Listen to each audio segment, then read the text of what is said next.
नमस्कार, बहुत बहुत स्वागत है आपका कंज्यूमर अड्डा में। आपके साथ मैं हूं विपिन भट्ट और आज हम बात करेंगे सोशल मीडिया की, जहां पर नियम अब सख्त हो गए। जी हां, सोशल मीडिया आपकी और हमारी लाइफ का अब एक बहुत ज्यादा इंपॉर्टेंट फैक्टर पार्ट आप कह सकते हैं, क्योंकि अब हमारी बहुत सारी लाइफ उसके ऊपर ही चलती है। कहने को एक वर्चुअल मीडियम है, लेकिन ये रियल से ज्यादा इंपैक्ट पैदा करता है।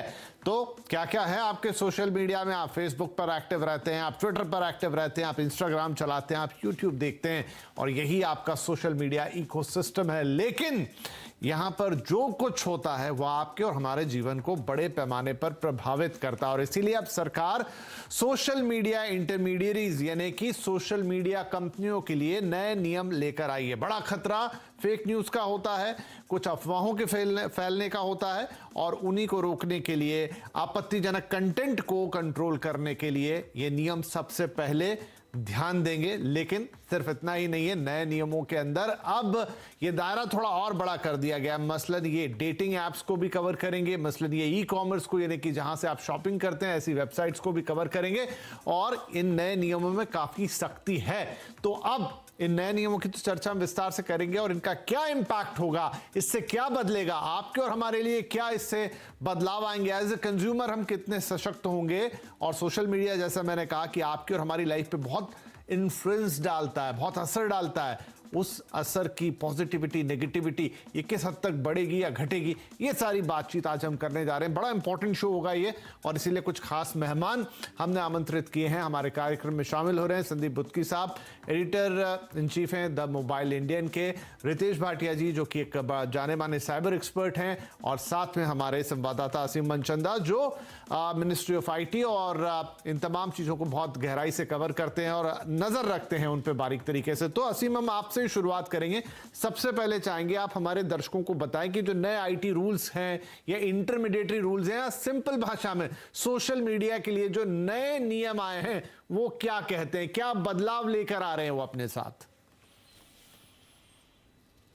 देखिए, बहुत ही आसान भाषा में अगर मैं कहूँ तो सरकार ने एक रेगुलेटरी मैकेनिज्म जो है वो दे दिया है। जो एक जनरल अपीलेट कमेटी जो है वो बनेगी। इसके तहत सरकार अगले 30 दिनों के अंदर इनको, इस कमेटी को नोटिफाई जो है वो करेगी। इस कमेटी में 3 अधिकारी होंगे, एक सरकारी अधिकारी होगा और 2 अन्य मेंबर जो है वो होंगे। तो ये कमेटी जो है, जो भोक्ता है उसकी शिकायतों के ऊपर काम करने का काम करेगी। अभी क्या होता है कि अगर आप शिकायत करते हैं, कोई भी आपत्तिजनक कंटेंट देखते हैं, आप सोशल मीडिया कंपनियों को शिकायत करते हैं, तो सोशल मीडिया कंपनी उसको नज़रअंदाज जो है कर देती है।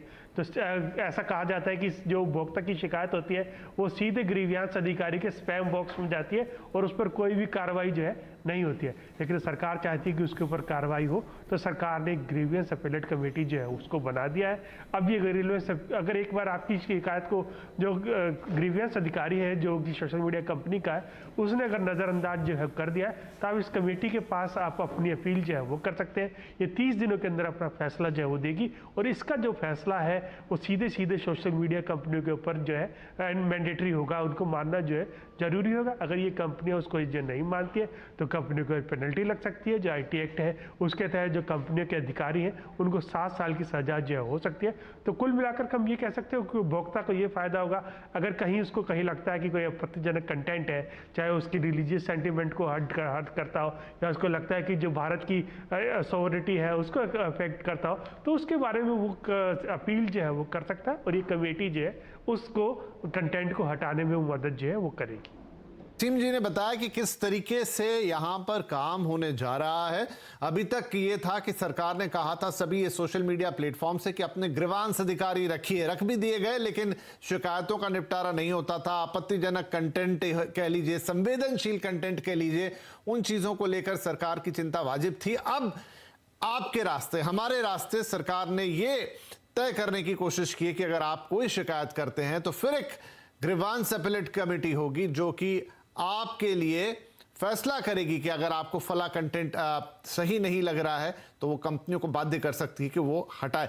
अब अपने दोनों एक्सपर्ट्स की मैं एक फर्स्ट टेक लेना चाहता हूं। रितेश भाटिया साहब, क्या है आपका फर्स्ट टेक? ये जो नियम आए हैं, क्या ये सोशल मीडिया का जो एक कल्चर है, जो कहते थे फ्री स्पीच वाली वो बात हमेशा अपने बचाव के लिए कहते हैं, ट्विटर का झगड़ा सरकार के साथ हम जानते हैं, और प्लेटफॉर्म्स भी अपने हिसाब से चलते हैं, भारतीय नियमों को उस तरीके से नहीं मानते, क्या बदलाव लेकर आएंगे ये नए नियम? आपका फर्स्ट टेक। बिल्कुल विपिन जी, ये बहुत बदलाव लाएंगे और ये बहुत ज्यादा जरूरी है, क्योंकि देखिए उनका कल्चर कैसे भी हो, इन भारत का जो कल्चर है, भारत का जो कॉन्स्टिट्यूशन है और हमारा जो लॉ ऑफ द लैंड है, उन्होंने उस हिसाब से ही चलना चाहिए। आज ये करने की क्यों जरूरत पड़ रही है? क्योंकि इतने वार्निंग्स, इतने चेतावनियों के बाद भी उन्होंने कुछ भी नहीं किया था। इसके लिए ये सोशल मीडिया इंटरमीडियरीज एक्ट आया था लास्ट ईयर, उसके बाद थोड़ा सा उन्होंने देखा था, गवर्नमेंट ने देखा कि कुछ तो हो रहा है, लेकिन not up to that mark. इसके लिए अभी उनको ये करना पड़ा। अगर एक बहुत अच्छी चीज की है कि उन्होंने डेटिंग एप्स वगैरह को भी अभी डाला है, मैट्रिमोनियल वेबसाइट्स, डेटिंग एप्स, क्योंकि इनका जो एक्ट में एक पर्टिकुलर क्लॉज है, that is about impersonating another person. ये बहुत ज्यादा कॉमन है, बहुत सारी फेक आइडेंटिटीज बनती है, स्पेशली लेडीज के नाम पे उनके मोबाइल नंबर डाल दिए जाते हैं, उनकी शक्ल रहती है वगैरह सब, और उनका बहुत ज्यादा हैरेसमेंट होता है। ऐसे में ये बहुत सारे विक्टिम्स ने मतलब पुलिस के को भी अप्रोच किया है, फिर ग्रीवेंस ऑफिसर के बाद भी किया है, उसके बावजूद भी जब कुछ नहीं हुआ, तो उनको अभी एक ये मौका मिल रहा है कि वो ये ग्रीवेंस अपीलेट कमेटी के पास जाएंगे, जो 30 डेज के अंदर अपना ये ऑर्डर दे देंगे। सो आई थिंक ये ओवरऑल ये बहुत बहुत अच्छा कदम है विपिन जी। राइट, तो इसका रितेश स्वागत कर रहे हैं। संदीप बुद्की, आप क्या कहेंगे? क्या इस कदम की जरूरत थी और ये सही दिशा में उठाया गया एक बड़ा कदम है? विपिन, मैं इसको ऐसे देखता हूं कि जो सोशल मीडिया है एक बहती हुई नदी है, जिसमें बहुत ज्यादा फोर्स होती है और उसमें कहीं ना कहीं बांध लगाने की जरूरत है।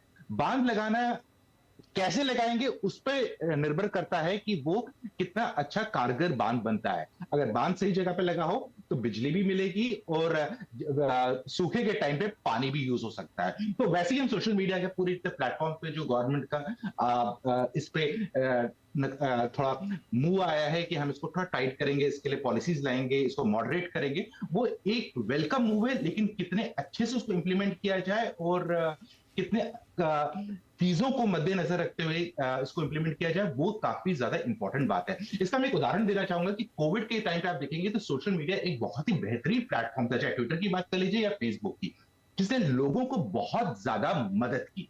लेकिन उसी टाइम पे सोशल मीडिया का दुरुपयोग भी किया गया, जहां पर लोगों ने सिलेंडर और दवाइयों के नाम पे डिफरेंट प्रोफाइल से लोगों को गुमराह करने की कोशिश की ताकि उनको ठग सके। इससे उस टाइम पे जिस इंसान को जरूरत थी किसी दवाई की या ऑक्सीजन की, वो उनसे वंचित रह गया और साथ ही साथ उनका अपनी मेहनत से जो कमाई हुई आमदनी है उससे भी हाथ धोना पड़ा। और इसके अलावा मुझे ये भी लगता है, अगर आप देखेंगे कि हमारा जैसा देश है, इसमें ऐसी कुछ प्रावधान की जरूरत है। वो इसलिए भी है क्योंकि अगर हम देखेंगे हमारे देश में क्या है, ऑलमोस्ट कोस पे हमारे यहाँ वाणी बदल जाती है, 4 कोस पे पानी बदल जाता है। तो इससे क्या मतलब है? इससे मतलब है कि हर जगह डिफरेंट लोगों का पर्सपेक्टिव है। चाहे नॉर्थ इंडिया का कोई इंसान है, कोई साउथ इंडिया का है, नॉर्थ इंडिया वाले ने कुछ बोला, उसको लगता है ठीक है, पर वो साउथ इंडिया वाले को जो उसका आइडिया है उसमें जेल नहीं करता। तो यहां पर मॉडरेशन की जरूरत। इसमें जो भी सोशल मीडिया के बड़े बड़े प्लेटफॉर्म थे, चाहे ट्विटर की बात कर लीजिए, फेसबुक रहे, बहुत टाइम तक नाकाम रहे हैं और बहुत सारे लोगों ने बोला है कि हम कंप्लेंट भी कर रहे हैं, उसका कोई नतीजा नहीं निकल रहा है। हमारे रिलीजियस सेंटिमेंट्स या हमारी इंडिविजुअल प्राइवेसी को धक्का लग रहा है, आप इसमें कुछ करिए,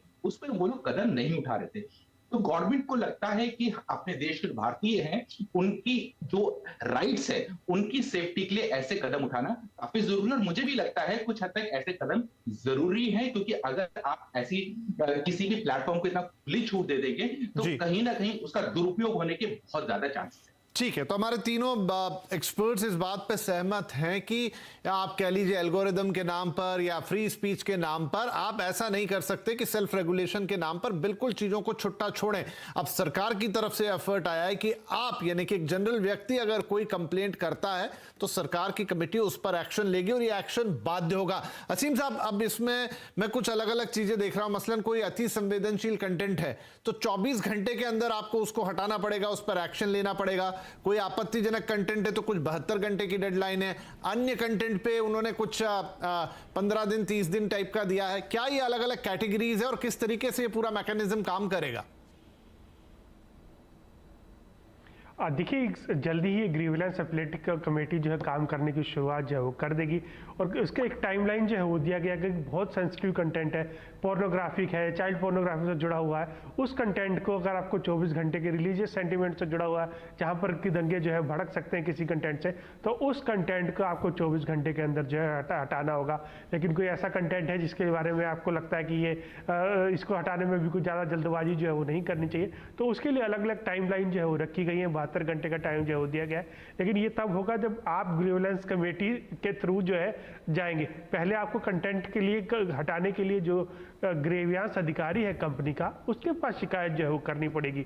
अगर उसको भी पास टाइम रहेगा 72 घंटे का, अगर वो सुनवाई नहीं करता है तो उसके बाद आप मूव कर सकते हैं ग्रीवेंस अपीलेट कमेटी के सामने। तो ये कमेटी जो है उसके बाद वो अपील देखेगी। हो सकता है कि वो सोशल मीडिया का भी पक्ष जो है वो लेना चाहे, वो वहाँ पक्ष लेकर के उसके बाद अपना आदेश जो है वो पारित करेगी। तो एक ये भी कह सकते हैं कि ये सरकार को ज़्यादा कंट्रोल जो है वो देगा, क्योंकि इस जो ग्रीवेंस कमेटी के अंदर जो है सरकारी अधिकारी जो है वो भी शामिल होंगे। तो एक सरकार का ज़्यादा कंट्रोल जो है सोशल मीडिया के ऊपर हो जाएगा। क्योंकि देखिए, एक चीज़ समझिए कि इस टाइम भारत में 80 करोड़ यूज़र्स जो है सोशल मीडिया का इस्तेमाल जो है वो कर रहे हैं, इंटरनेट का इस्तेमाल जो है वो कर रहे हैं। और अगर कंप्लेंट्स की मैं बात करूँ तो एक दिन में लाखों कंप्लेंट्स जो है आ सकती हैं ग्रीवेंस कमेटी के सामने। तो उसको कैसे डील करेगी, कैसे प्रायोरिटाइज करेगी, ये देखना सबसे बड़ा देखना रहेगा कि कैसे होगा ये काम। क्योंकि अगर मान लिया कि किसी पर्टिकुलर आदमी ने किया और आपने उसी के ऊपर करते हुए कार्रवाई करते हुए उसी को सिर्फ वो किया और बाकी सबकी इग्नोर कर दी कंप्लेंट्स, तो ये काफ़ी सेंसिटिव मामला जो हो रहेगा। तब ये देखना होगा कि जो ये कमेटी बन करके आएगी, उसके पास शिकायतें आएंगी तो उसका निपटारा जो है वो किस तरह से करेगा। क्योंकि आपको ये देखना है कि आपके पास रोजाना लाखों से भी ज़्यादा कंप्लेंट जो है वो आ सकती है। सोशल मीडिया के अधिकारी जो है इसीलिए नजरअंदाज करते हैं कि आपने कोई कंटेंट देखा, आपने उसको फ्लैग ऑफ तुरंत कर दिया कि आज इसको हटाइए, लेकिन जो सोशल मीडिया का अधिकारी है वो उसको नहीं देखेगा। लेकिन फिर उसके बाद आप कमेटी के पास पहुंचे, कमेटी के पास अगर एक दिन में लाखों कंप्लेंट्स आई कंटेंट को लेकर के, तो कमेटी जो है वो क्या करेगी, एक ट्रेंड बन जाएगा यार, कुछ लोग इकट्ठे होकर के एक साथ एक किसी चीज पर्टिकुलर का कंप्लेंट जो है वो करेंगे। तो ये एक बड़ा सिचुएशन है कैच 22, देखना होगा कि किस तरह से नहीं, आप ठीक कह रहे हैं यहाँ पर असीम, और यही सवाल मैं आगे रितेश के लिए लेकर जाता हूँ कि रितेश, ये देखिए, मतलब इतना बड़ा सोशल मीडिया, इतने 80 करोड़ से ज्यादा फोन है, इनफैक्ट और भी ये बड़ा नंबर होगा, इतने यूजर्स उसके होते हैं, और तमाम दिन भर में मेरे ख्याल से वो कमेटी कितनी बड़ी होगी, और 3 लोगों की तो हम बात सुन रहे हैं, कितनी इस तरह की कमेटियां होगी, तो शिकायतों का तो यहाँ अंबार लग सकता है। दूसरा, ये बड़ा फाइन लाइन होगा कि आप किसको किस हद तक आपत्तिजनक माने, कैसे डिसाइड करें, और जैसा असीम बता रहे हैं कि उसमें 2-3 मल्टीपल साइड्स हो सकती हैं, आप किस साइड को टोटली गलत मानेंगे, किस साइड को सही मानेंगे, मतलब एक चैलेंजिंग काम होने जा रहा है। जी बरोबर है, और मेरे हिसाब से ये चैलेंजिंग काम बहुत पहले ही हो जाना चाहिए था। हाल ही में मैंने एक टॉक दिया था जहां पे मैंने यही बोला था कि जो सोशल मीडिया यूजर्स हैं ना, हम ही जज बन चुके हैं, हम ही ज्यूरी बन चुके हैं, और हम ही एग्जीक्यूशनर बन चुके हैं। तो अगर आप देखोगे तो ये नफरत बहुत ज्यादा फैल रही है ऑनलाइन।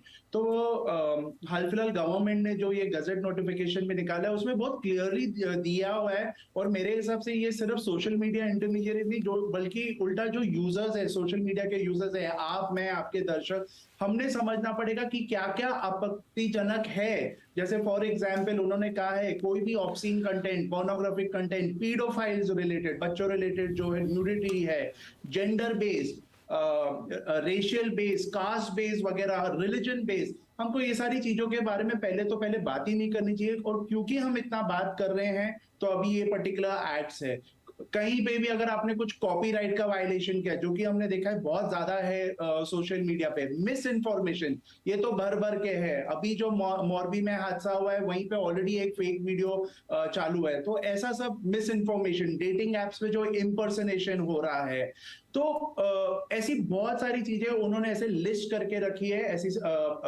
9 या 10 आइटम्स मतलब उन्होंने पूरा लिस्ट करके रखा हुआ है। और मुझे ऐसा लगता है ये हर यूजर को पता होना चाहिए कि इसके बारे में बात करने से ये हमारे लिए भी एक प्रॉब्लम हो सकता है। ग्रीवेंस ऑफिसर का भी काम होगा, अगर हम इसको फाइंड आउट करते हैं हमने ऑनलाइन उनको रिपोर्ट करना है, और अगर नहीं होता है तो हमने आगे जीएसी के पास जाना है। बट आई थिंक मेरे हिसाब से ये कंटेंट क्या है, ये कंटेंट पे हमने थोड़ा और बात करना चाहिए। जैसे कि अगर जेंडर के बेस पे अगर आप किसी को हैरेस कर रहे हो, रेशियल के बेस पे, या गैम्बलिंग जैसे हो गया, गैम्बलिंग के लिए बहुत सारे एड्स आ रहे हैं, ये सारी चीजों पे एक रोक लगाने की कोशिश है। राइट तो संदीप, ये बात सही भी है, ग्रीवांस अधिकारी की बात आई थी, कुछ कंपनियों ने अपॉइंट भी किए, लेकिन वो एक मूक दर्शक टाइप की चीज है, मतलब एक सिर्फ फॉर्मेलिटी है।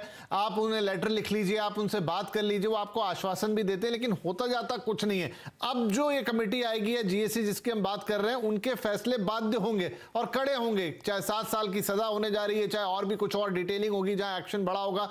क्या सोशल मीडिया कंपनी जो कई बार सरकार को धत्ता बता देती है एक तरीके से, अब सरकार, जैसा असीम भी कह रहे थे, सरकार का एक हद तक कंट्रोल बढ़ेगा, and that is for good, bad वो एक अलग बहस हो सकती है, लेकिन कंट्रोल आएगा और कंपनियों की मनमानी कम होगी।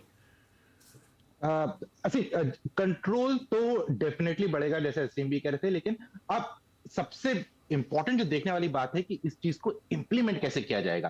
क्योंकि अगर हम देखेंगे कि हम सब लोग जानते हैं ट्विटर पे लोग गूगल ये ट्विटर ट्रेंड्स की बात करते हैं, ये सब बात करते हैं, ये सब एल्गोरिदम बहुत सारी कंपनियां हैं जिसको ब्रेक कर लेती है, उनको मालूम है ट्रेंड कैसे लाना है। अब यहाँ पर इनके सामने कुछ ऐसे ही मिलते जुलते सवाल आएंगे, जो कमेटी बैठेगी उनके पास ऐसे भी सवाल आ सकते हैं कि देखिए 200 लोगों ने एक ही चीज के बारे में कंप्लेंट कर दी कि ये सही नहीं है, ये सही नहीं है। ये भी हो सकता है कि उन कंपनी का या उन लोगों का कुछ अपना निजी स्वार्थ होगा, वो किसी इंसान या किसी कंपनी को डाउन करना चाहते हैं, इसीलिए वो कंप्लेंट कर रहे हैं। तो इसमें जो कंपनियों के ऊपर हम बात कर रहे हैं कि जो सोशल मीडिया कंपनी है उनके ऊपर कड़े फैसले जाएंगे उनकी तरफ, जो उनको इंप्लीमेंट करने पड़ेंगे। लेकिन साथ ही साथ ये भी देखना पड़ेगा कि जो लोग हैं जो गलत कंप्लेंट्स फाइल करेंगे उनके खिलाफ भी एक्शन लिया जाए, क्योंकि ये हमने पहले भी देख चुके हैं, जब भारत में आरटीआई लॉन्च हुआ था बहुत सारे लोगों ने बिना सर पैर के आरटीआई दाखिल करनी स्टार्ट कर दी ताकि कोई ना कोई इंफॉर्मेशन मिल जाए जिनका कोई ना सर ना पैर था। अब यहां पर भी ऐसा होने की पूरी संभावना है और बहुत सारी सिचुएशंस ही बनेगी। फॉर एग्जांपल किसी पेरेंट ने एक केस डाल दिया और कह देंगे कि किसी फलाना ढिमकाना इंसान ने मेरे बच्चे की फोटोग्राफ डाल दी है। ये हो सकता है वो कॉमन फ्रेंड होगा, उन्होंने अपनी फोटोग्राफ डाल दी होगी, उसमें उनका बच्चा भी था पीछे तो उसका नाम आ गया। उन्हें जानबूझ के नहीं डाला, लेकिन पहले पेरेंट की बात भी सही है कि आप मेरे बेटे की या मेरे बेटी की पिक्चर आप सोशल मीडिया में नहीं डाल सकते। ये एक हमारे बच्चे को सोशल मीडिया प्लेटफॉर्म पे मिसयूज हो सकता है उसका फोटोग्राफ। ऐसे केसेस में गवर्नमेंट या जो अथॉरिटी है वो क्या डिसीजन लेगी, क्योंकि अभी ये है कि ये इंप्लीमेंट कर दिया है, पहला कदम ले लिया है, लेकिन अभी कठिनाइयां चैलेंजेस बहुत सारे आने वाले हैं, बहुत सारे केस सिनेरियोज आने वाले हैं। और कितने लोग, अगर जी लोग, ताजा उदाहरण आप कह रहे हैं विराट कोहली बहुत दुखी हैं कि उनके कमरे की किसी ने फोटोग्राफ की और डाल दी। जी और एग्जैक्टली मैं यही बताने वाला था कि विराट जब होटल में गए हैं जिनकी की उनके पास रहते हैं, और अच्छे होटल्स में रहते हैं, सिक्योरिटी इतनी होती है उनको, जिस कंट्री में गए ऑस्ट्रेलिया वहां पर भी सिक्योरिटी प्रोवाइड की गई और इंडियन टीम की अपनी भी सिक्योरिटी होती है, उसके बावजूद भी अगर कोई उनके कमरे में घुस सकता है तो बाकियों का तो फिर भगवान मालिक है। चलिए, और कमरे में घुस के खुद देखता, समझता, वीडियो भी ले लेता, लेकिन सोशल मीडिया पे डाला है। अब विराट उसे कहां तक हटाएंगे और किससे शिकायत करेंगे? वाकई वो उनकी निजता का हनन है और कुछ वैसा ही उदाहरण संदीप दे रहे हैं। तो वाकई इन चीजों की, इन नियमों की जरूरत है और इंप्लीमेंटेशन जो हमारे एक्सपर्ट कह रहे हैं वो पार्ट बड़ा इंपॉर्टेंट होने जा रहा है। थोड़ा सा कॉम्प्लिकेटेड भी होगा, लेकिन जैसे जैसे चीजें आगे बढ़ेंगी शायद उसके तरीके भी निकलते जाएंगे। एक छोटा ब्रेक लेते हैं और ब्रेक के बाद जो और गहरा कंज्यूमर साइड है, मसलन ई कॉमर्स कंपनियां भी अब दायरे में आएंगी, मैट्रिमोनियल साइट्स भी दायरे में आएंगी, डेटिंग एप्स भी दायरे में आएंगे, उन पर चंद सवाल लेंगे अपने एक्सपर्ट से छोटे से ब्रेक के बाद। Welcome back. सोशल मीडिया सख्त हुए नियम, अब फटाफट कुछ और बातें कर ले क्योंकि पहले काफी सारी बातें हो गई, समय का पता नहीं चला। क्विक आंसर्स अपने तीनों मेहमानों से चाहेंगे।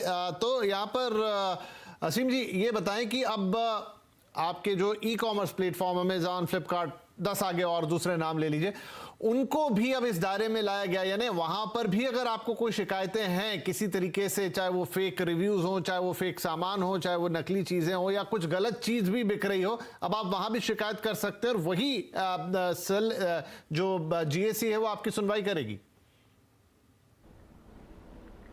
जी सही कहा आपने। देखिए, अगर ऐसा नहीं है कि आपने कोई प्रोडक्ट खरीदा, वो डिफेक्टिव निकला और आपने उसके लिए कंप्लेंट जो है वो की, तो उस तरह शिकायत के ऊपर जो है जीएसी काम जो है नहीं करेगी। कुछ स्पेसिफिक केसेस हैं जिसमें कि जीएसी जो है इसको लेकर के काम करेगी। मान लिया कि कोई इलीगल प्रोडक्ट्स जो है वो बिक रहे हैं, जैसे कि आमतौर पे मोबाइल के जैमर जो है, बूस्टर्स जो है वो बिकते हैं इलीगल तौर पर, उनकी शिकायतों के ऊपर काम जो है हो पाएगा। क्योंकि अगर देखा जाए, हमने कई बार देखा है कि मोबाइल के जैमर या बूस्टर जो है लगातार बिकते हैं, ई कॉमर्स कंपनियों को लगातार सरकार जो है वो लिखती रही है कि आप इसको हटाइए, लेकिन अभी तक कई जगह पर आपको ई कॉमर्स कंपनी पर ऐसे कैसे वो प्रोडक्ट जो है बिकते हुए मिल जाएंगे। तो अभी तक उनके नोडल अधिकारी ने इसको लेकर के कोई कार्रवाई जो है वो नहीं की है। तो ऐसे में जो है यूजर्स जो है या फिर जो एसोसिएशंस वगैरह हैं, वो इसको लेकर के जीएसी के सामने जो है जा सकती हैं और वहाँ पर उसकी शिकायत जो है वो कर सकती हैं कि ये कंपनी इस तरह के प्रोडक्ट जो है वो बेच रही है। तो उसके ऊपर कार्रवाई जो है वहाँ पर जीएसी जो है वो कर सकती है। दूसरा, अगर हम बात करूँ मैं, जो डेटिंग ऐप्स है या मैट्रिमोनियल्स ऐप्स है, कई बार देखा, जैसे कि बता रहे संदीप जी बता रहे थे कि वहाँ पर इम्प्रेजनेटिंग कर करके आप बता देते हैं कि हम प्रोफाइल चेंज किया कि मैं एक आईएएस ऑफिसर हूँ और मैं वहाँ आपने किसी महिला के साथ वहाँ पर आपने कुछ वहाँ पर चीज़ें वहाँ पर सब ब्लैकमेलिंग करनी, उसको जो है वो शुरू कर दी। तो उस तरह की शिकायतों के ऊपर ये कार्रवाई जो है जीएसी करेगी। राइट। तो यहाँ पर संदीप, मान लीजिए क्योंकि अब हम सोशल मीडिया पे ही सारी एडवर्टाइजिंग देखते हैं, बहुत सारे लोग वहां से उसी एडवर्टाइजिंग से शॉपिंग कर लेते हैं, इस तरह की चीजें अगर आपको लगता है वहां कुछ फ्रॉड हो रहा है, कुछ गलत है, वो भी आप लेकर जा सकते हैं। बिल्कुल विपिन, जो अभी असीम ने बताया कि जैसे प्रोडक्ट्स जो अलाउड नहीं है भारत में बेचने के, अगर वो देख रहे हैं लोग कंज्यूमर कंप्लेंट कर सकते हैं, ये तो स्टार्टिंग वाला पहलू है। लेकिन जो मुझे लगता है आने वाले वक्त में इसका दायरा काफी बढ़ने वाला है, क्योंकि लोग और भी चीजों के बारे में कंप्लेंट कर सकते हैं। जैसे कि सिंपल फ्लिपकार्ट ले लीजिए, अमेजॉन ले लीजिए, दोनों के दोनों बोलते हैं आज ताबड़तोड़ सेल आने वाली है, एप्पल आईफोन 14 मात्र 40,000 रुपए में। लोग इस पर क्वेश्चन मार्क उठाएंगे कि 40,000 रुपए में तो है, लेकिन कितने यूनिट और कितनी देर तक सेल होगी? क्योंकि जैसे आपने भी देखा होगा, सबने देखा होगा, 10 सेकंड के अंदर, 15 सेकंड के अंदर वो सेल खत्म हो जाती है, उधर सोल्ड आउट का बटन लग जाता है। तो किसी को यह नहीं मालूम होता है कि कितने प्रोडक्ट थे, 10 थे, 5 थे, 1000 थे, 5000 थे, 50,000 थे, वो सब नहीं बोला जाता है। वो खाली कोशिश की जाती है, गुमराह किया जाता है कंज्यूमर को, ताकि वो उनके प्लेटफॉर्म पे आए। अब आएंगे तो चलो ठीक है सर, और पॉइंट, क्योंकि समय बिल्कुल समाप्त हो गया मेरा। रितेश, सिंगल लाइन में, एक लाइन में आप एक कमेंट करें कि ये हमें लग रहा है एक शुरुआत है, लेकिन यहां से जैसा संदीप बुत्की भी कह रहे हैं कि हम इसे और अनफोल्ड होता हुआ, इसका जो होराइजन है और बड़ा होता हुआ देखेंगे। जी बिल्कुल, ये होना भी चाहिए। अगर अभी आप अभी वाला ही देख लिया, उसके अंदर जैसे आप लोग डेटिंग एप्स की बात कर रहे हो, ई कॉमर्स साइट्स की बात कर रहे हो, वहां पे ऐसे भी आगे जो ऑनलाइन क्लासिफाइड्स है, जैसे कि जस्ट डायल वगैरह, तो वहां पर भी बहुत सारे ऐसे सर्विसेज है जिसके बारे में आप कंप्लेन कर सकते हो, क्योंकि सेक्सुअल रिलेटेड सर्विसेज बहुत ज्यादा उस पे अवेलेबल है। अमेजॉन, फ्लिपकार्ट पे सेक्स टॉयज वगैरह जैसे बेचे जा रहे हैं। तो मेरे हिसाब से ये एक बहुत अच्छा चीज है। इसके अंदर जैसे डेटिंग एप्स में जो इतना ज्यादा इम्पर्सनेशन हो रहा है, ये एक जो महिलाएं, जो लेडीज है, उनके लिए एक बहुत बहुत बड़ी रिलीफ होने वाली है। जी चलिए, तो ये शुरुआत हुई है, इसके बारे में कई सवाल जवाब होंगे, इसके पक्ष और इसके विपक्ष में कई सारी बातें होंगी। लेकिन हाँ, अगर आप एक इकोसिस्टम डेवलप कर रहे हैं, जिसे हम ऑनलाइन इकोसिस्टम कहते हैं, उसमें सोशल मीडिया हो गया, उसमें ई कॉमर्स हो गया, उसमें दूसरी चीजें हो गई, तो उसके लिए कुछ नियम, कानून, दायरे जरूर होने चाहिए, जिनके अंदर हाँ आप उस पर वाद विवाद कर सकते हैं कि वो क्या होंगे और क्या नहीं, लेकिन होने जरूर चाहिए, इसमें कोई शक नहीं होना नहीं है। और उसकी शुरुआत हो चुकी है। बहुत शुक्रिया आप तीनों मेहमानों का हमसे बातचीत करने के लिए। और मुझे लगता है अब ये लंबी बहस होगी, फिर बैठेंगे दोबारा थोड़े दिनों में, जैसे मैकेनिज्म आगे बढ़ेगा, चीजें सामने आएंगी, फिर से एक बार बात होगी। तब तक के लिए आप सभी का शुक्रिया, नमस्कार।